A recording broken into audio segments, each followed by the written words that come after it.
And we are live. Welcome, mystery and thriller fans. I'm your on-air host, Sara DiVello, and I am so excited to welcome back tonight Valerie Burns, aka VM Burns, here to present the 10th book in her Mystery Bookshop series. This one is the next deadly chapter. Valerie, welcome back to Mystery and Thriller Mavens. Tell us about this book.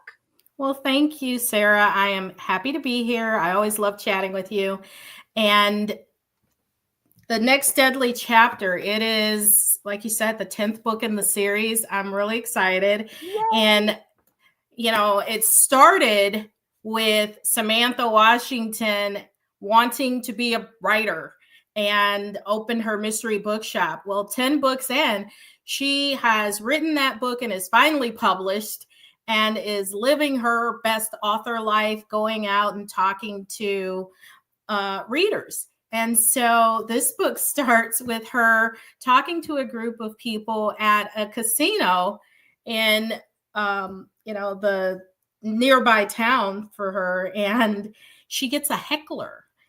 And before Nana Joe can take him out, then the owner comes and one of the owners for the casino, and they feel so bad that she had that experience, and they give her a free weekend at the casino for her and her friends.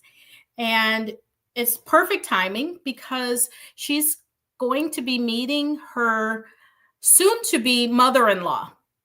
And so they go to the casino, and of course there's some bad thing that happens.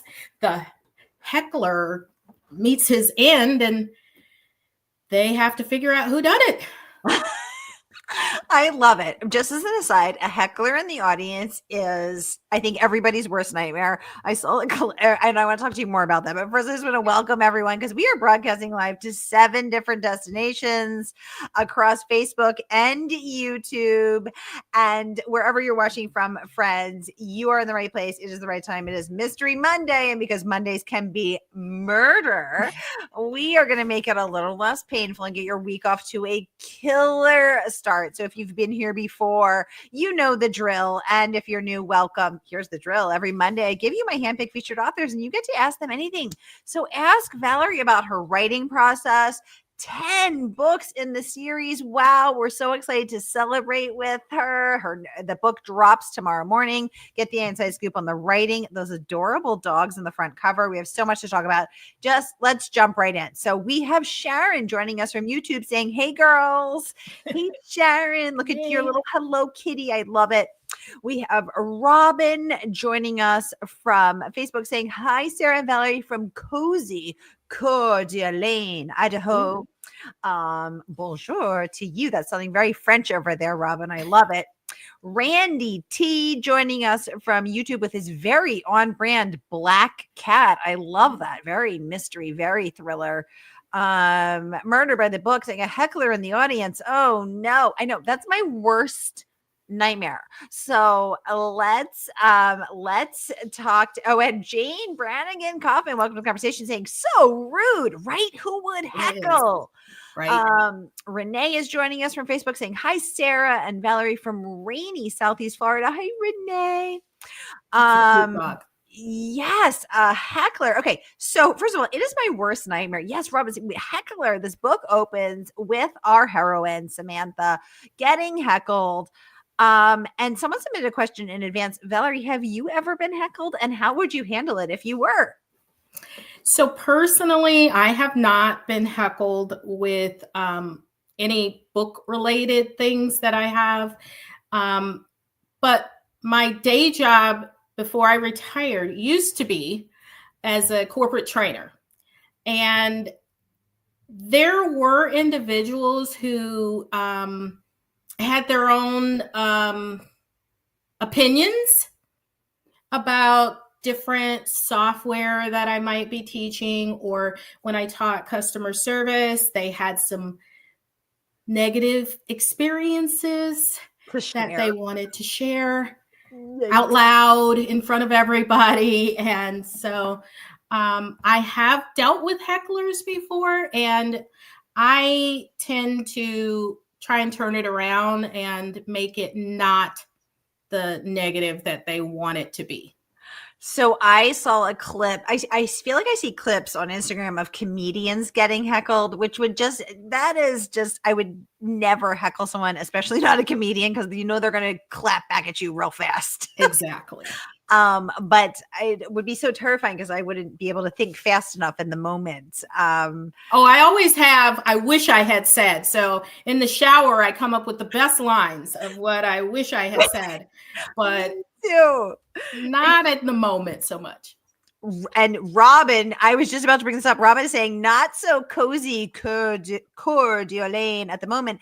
Our heckler at the town hall is making national news. Robin, I saw that heckler in. Oh, she is my hero. I'll say it.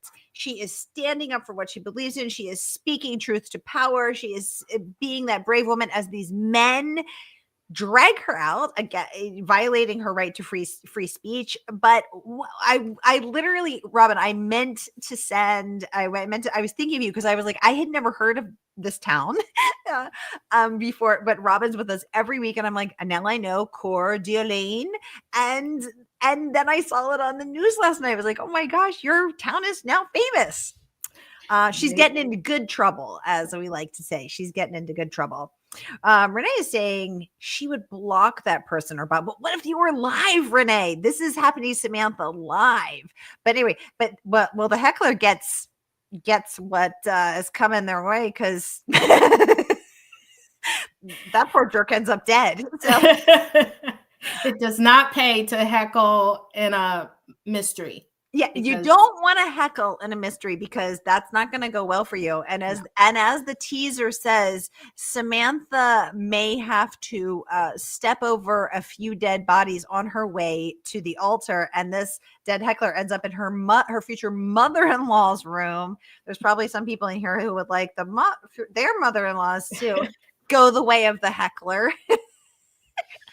But Valerie, what I love about your books and what I love about Cozies is what the New York Times said about your books. And I'm going to pull this up because I just thought, what a beautiful piece of praise from the incredible New York Times. And they said, this novel, like Burns's others, wipes the mind clean of anything but pure enjoyment.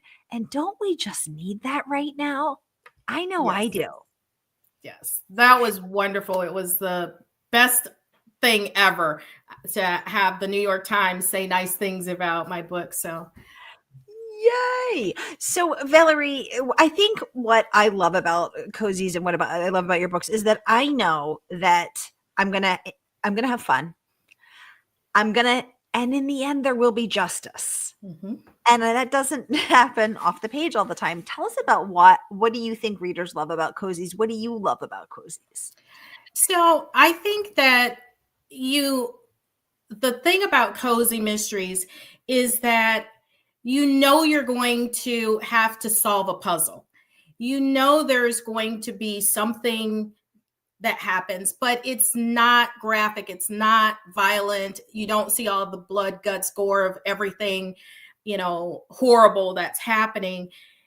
Your protagonist stumbles across a dead body, and usually the dead person is not necessarily somebody that we really fall in love with. It's usually some rotten person who's, gotten what they deserve. And now, not saying that murder is ever a good course of action, but we don't have a whole lot of sympathy for that, the person that gets killed. Exactly. So, in fact, we're happy.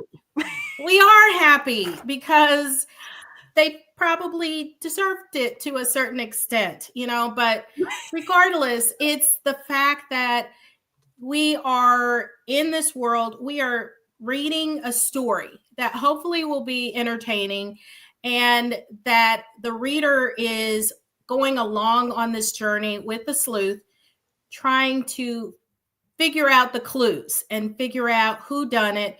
It's like a big puzzle where you're getting all the pieces as you go along and you read and you're like, oh, I think this piece fits right here, or no, that was a red herring, that piece doesn't fit there, it's over here.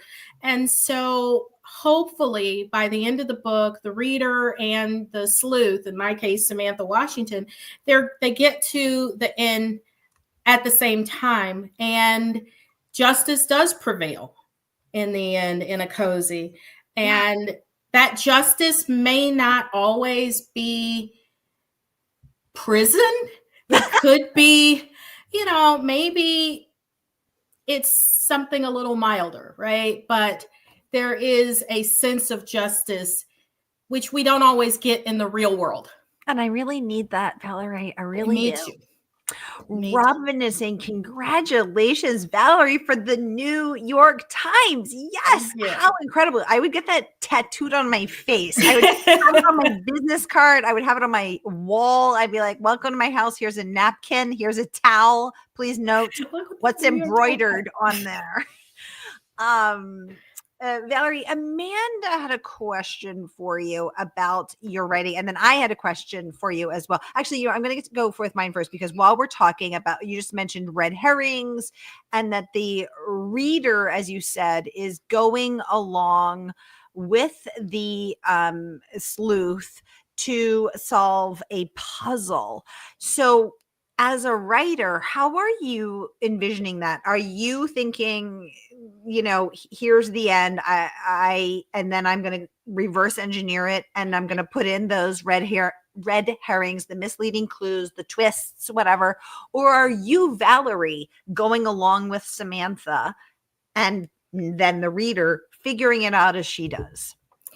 So for the most part, I am going along with Samantha, because I am what you call a pantser. And so I kind of go along by the seat of my pants to figure things out. And I'm not I have friends who plot out every beat in their story before they start writing. That's not me.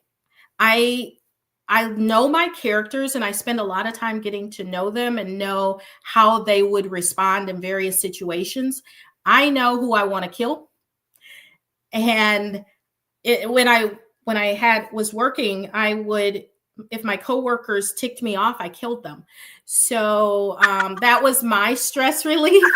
It was very cathartic, because I could eliminate stress without going to prison.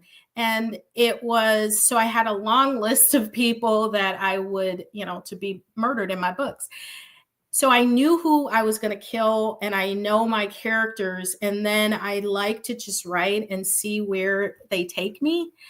And I've tried to plot out every point in my story, but I get bored, and I just love the spontaneity and just the organic nature of just, writing and seeing how things go. And sometimes I shock myself, and I'm like, boy, I didn't see that coming. I wonder how she's going to get out of this mess. And then I have to put my mind into, how does she get out of this? And I'll, just let it go. And I don't know, that's what makes it fun for me. And I hope makes it fun for the readers too. Well, I'm making a note right now. Do not piss Valerie off. I don't want a dead Sarah in the next book. Robin is saying, Valerie, what a lovely question. What is your favorite treasure on those lovely bookshelves behind you? Oh my goodness. I love that. I love books. I love mysteries. I have my Agatha Christie shelf. I have my Victoria Thompson shelf. So Victoria Thompson has like 27 books or whatever. So I've got a Rex Stout shelf. So he's got his own shelf. And so those are a lot of my favorites. And I need to keep them close by, because I reread them. I reread Agatha Christie over and over and over again, because the first time when you read it, I'm reading to figure out who done it, right? And then the next time I'm reading to figure out how she put all this together. And I'm always finding the second time I'm reading, it's like, oh, I didn't see that clue, or that's a red herring, because now I know who did it. So I'm looking at how she set the murder up. How did she misdirect? How did she get everything, just so perfect that everybody's stumped until you get to the end? Or even if you're not stumped, if you know who done it, it's still interesting enough that it'll keep you reading to confirm your suspicion of who did it. Wow, what a great idea to read it twice. Oh my God, that's brilliant, Valerie. I absolutely love that, because I always try to read simultaneously, like, oh, I'm going to figure out the plot here. And then I forget to do that because I get sucked up in whodunit, and it never occurred to me. And now I'm feeling really stupid to read it twice. That's brilliant. Brilliant. Oh my God, I love it. Renee wants to know, do you read mostly cozy mysteries or other genres? And what are you currently reading? What a great question, Renee. I do read a lot of cozy mysteries, and I mean, I love cozies, which is why I choose to write them. So I do read a lot of cozy mysteries, and I also have recently started reading paranormal romance, not specifically either wolf or bear shifters. I never read romance a lot before, but now I'm finding comfort in the happily ever after that is coming at the end, and it's not anything too scary. So similar to cozies, in that no matter what happens in this story, no matter what roller coaster ride the author takes you on, these two people are going to have their happily ever after. Wait, Valerie, I thought paranormal was ghost stuff, but wait, what is this wolf and bear shifter? Does that mean a person, a human being who becomes a bear and then back to a human? I've never read a book They're like called that. shifters. I didn't know either. I was scrolling through Instagram and I saw an ad, and I was like, what is that? And What is that? went and looked, and I was like, holy cow, this is pretty interesting. And, I don't like anything too scary, which is why I write cozies and not, true crime or something. And so, it's interesting, these bear shifters or wolf shifters, they live their life waiting for their fated mate, their one true love that's part of their soul, and they can never lie to this person. They can't cheat on this person. They will do anything to protect their true love. But wait, is the true love also a bear wolf person? No, not necessarily. No, they're just like a regular human. So that's interesting. Okay, I've never read. This is brand new information. I'm learning a lot. It's escape. It's, I'm like, I don't want real people, because that's real. I need to escape into a fantasy world where there are these shifters. So I've been reading some of those, but I've also been reading books by, let's see. I have a huge pile of cozies that, I read. I have my favorite authors. I mentioned, I reread Agatha Christie. I love the Mrs. Jeffries series. It is a British historic series, and there are about 30 something books in this series. And it's, I usually don't like Victorian, but I really do enjoy that series a lot.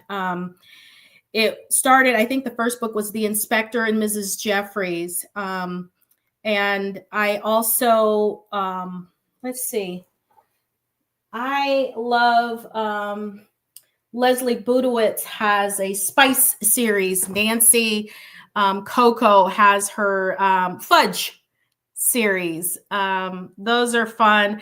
I had been reading the Sarah Blair mystery series by Deborah Goldstein. There are 5 books in that series. Also, I love the Gethsemane Brown series by Alexia Gordon, which has just been turned into a Hallmark movie. So Haunted Harmonies on Hallmark. So Oh pretty. so many great recommendations. I love this. I love this. Elizabeth saying, good evening, ladies. Valerie, what type of job did you have before becoming an author? Yeah, I was wondering too, where you got heckled. Tell us about that. So I was a corporate trainer for a appliance manufacturer, and I worked in customer service. And before that, I worked as a corporate trainer for a CPA firm. And CPAs are they were interesting training, CPAs, because you don't get paid unless you are, working with your client. So, but you have to have so many continuing education units to keep your license. So there's this, love-hate relationship between I need to go to training so I can have my continuing education units and learn this stuff versus I need to be out spending time with my clients. And to me, the worst thing I would always have people who are like, I don't understand why I have to come to this class. Why can't you just give me a tape? It's like, because the class is how to improve your listening skills. And you kind of, maybe if you got a problem with that, maybe listening on tape is not going to be the, yeah, I think the problem is bigger than that. Sounds like that person needs a how to human class. Oh my God. Renee is saying the books, are those romanticises? No, actually, they're not considered romanticises. They're, I don't think they are. I think it's just considered paranormal romance. I mean, I feel like romantasy might be more into the fantasy world. Sharon is saying shifters like werewolves. Yep. Werewolf. Okay. All right. So not a wolf, a werewolf. I don't even know if I've ever seen a wolf and a werewolf. So we're getting into the weeds. We are. So my understanding is that the shifter can change whenever they want. They don't need a full moon. It's not like a once in a month deal. So you could just be like wolf and then okay. Yep. Just change. Oh my God, that would be kind of amazing. I would do so many cool things if I was a wolf. Oh my God, what would I do? I'm so excited. I would probably, do I would do some bad things. I have a long list of people who have wronged me. I'm an Italian woman. I never forget. So it's like I could really become a wolf. That would be great. Robin saying, Sarah, what have you not read Charlaine Harris's True Blood series? Robin, I have not. I am embarrassed to say. And I have interviewed this woman twice. I've interviewed Charlaine, and I bought her vampire series for my husband, who is a huge True Blood fan, and I got her to sign it for his birthday, and I should have read them. I should read them myself. Very good point. Renee, I think it is not. We're saying, I think Charlotte is. I think, Valerie is saying it is not romantasy. This is something else. This is the shape shifting, this other thing. This is fascinating. I'm learning so much. Robin saying total escapism. That is escapism. Exactly. Yes. Exactly. Robin saying Ellen Byron. Oh, yes. Does wonderful New Orleans cozy. She's got a great sense of humor. Oh my God. I love a great sense of humor on the page. She is amazing. Ellen also has a new series that I believe takes place it's on my to be read pile. It takes place in a cabin, a mountain cabin. And she's, I believe her day job was writing screenplays or something with television and comedy. So definitely going to have a lot of laughs with Ellen's stories. I love that. Sharon wants to know, Valerie, how do you name your characters?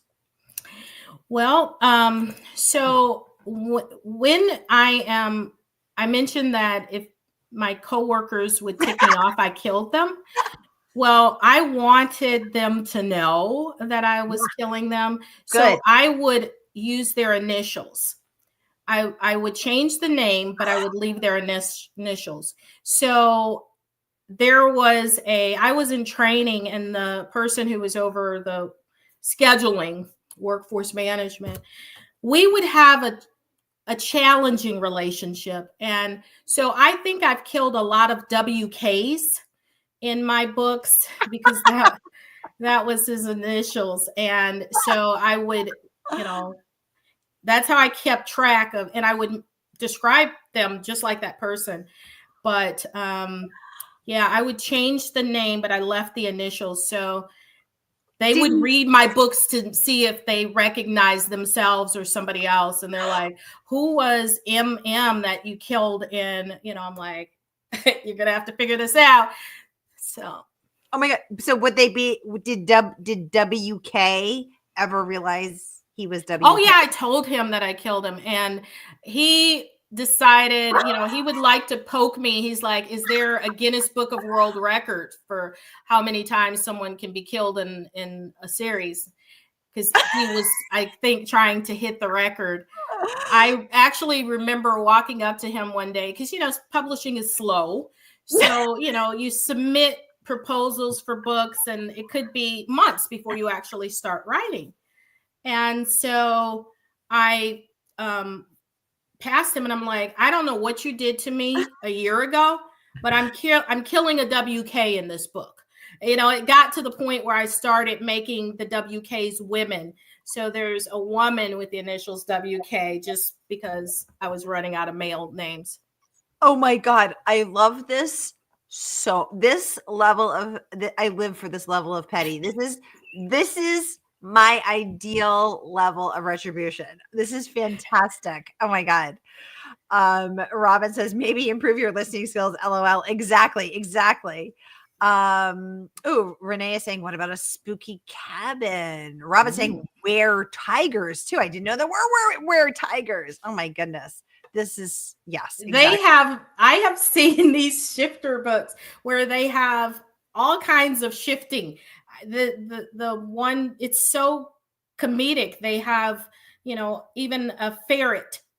In this one book I was reading, there was a ferret that, someone shifted into. And I'm like, I don't know how you condense, a full-grown person. Yeah. I don't want to be a ferret, Valerie. I want to be something noble. A tiger, a wolf, an elephant, a panther, a puma, something regal, a jaguar, a lion. Fierce. Yeah, fierce. Yeah, I don't want to be a ferret. Oh my God. A ferret is not it. Oh my God.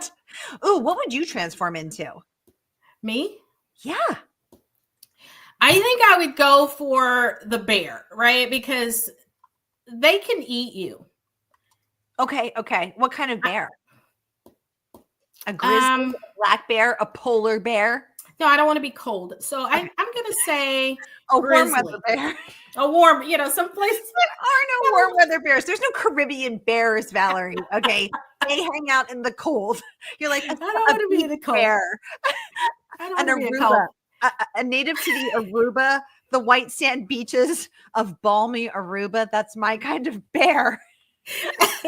And they hibernate for the winter, and they don't worry about how much they've packed on, how many extra pounds. Oh my God, Renee, we're vibing. Renee wanted to know the same thing. If you could shift, what would you shift into? Oh my God, a bear, a warm weather bear. We now know a fictional bear. Renee, what would you shift into? Oh my God, Sharon saying ferrets are adorable. Sharon, are you saying you would shift into a ferret? What? Oh my God, this is hilarious. Randy saying, wait, what about Smokey the bear? Okay, we could have Smokey. Exactly. I think he's a brown bear. Isn't that forest fires though? I don't want to be in the forest fires. Oh yeah. No forest fires. But a bear lives in a forest. Oh my God, this is hilarious. Except for my Aruba bear, right? Yeah, exactly. Valerie is the rare Aruba bear. They're very rarely seen, but they do enjoy warm weather and floating in 80-degree, crystal clear aquamarine water. Exactly. Robin says she would be a mountain lion or a panther. Oh, I love it. Mm-hmm. Sharon would become a kitty, a little kitty, a nice Aww. kitty. Okay, that makes it maybe a Hello Kitty kitty. I love it. I love this. Okay, you guys, Valerie's book drops tomorrow. And she is here to give us the inside exclusive sneak peek. And you can order it from our favorite woman-owned independent bookstore. That is, of course, Murder by the Book. So whether you're watching with us on Facebook or YouTube, here is that link that you can click and pre-order your copy. And the good folks at Murder by the Book will drop it in the mail to you tomorrow morning. You're not going to want to miss this. So get your mitts on the world of Samantha, her mother-in-law, Camelia. Is it Camelia or Camilla? Camelia. At Nana Joe and all of the other fabulous characters that inherit the world that Valerie has created. And we now know have the initials of people that used to annoy Valerie at work, which is a whole other fun level. Robin's saying, or a Silky. Renee's saying she would be a panther. Okay, so we are learning just so much. We should, oh my God, it'd be so cool if we all shapeshifted into our animal self. Have an animal party. Renee is saying happy early pub day, Valerie. Yes, happy early pub day. How will you celebrate? Ooh, well, let's see.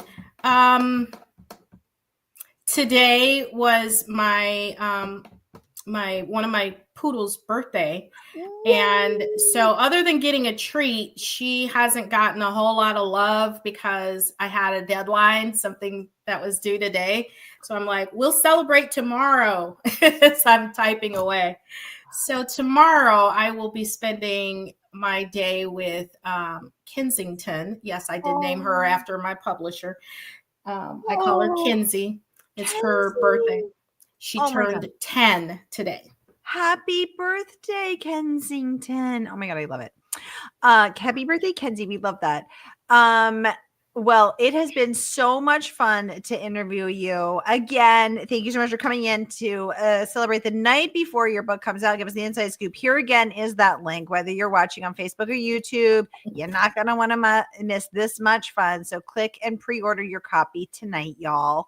Robin is saying, thank you all for such a wild event. Oh, I see what you did there, Robin. I like it. Stay wild. All right, you. That is a wrap for us on this Mystery Monday. I hope the days and the pages fly by, and I will see you all next Mystery Monday. Take very good care until then.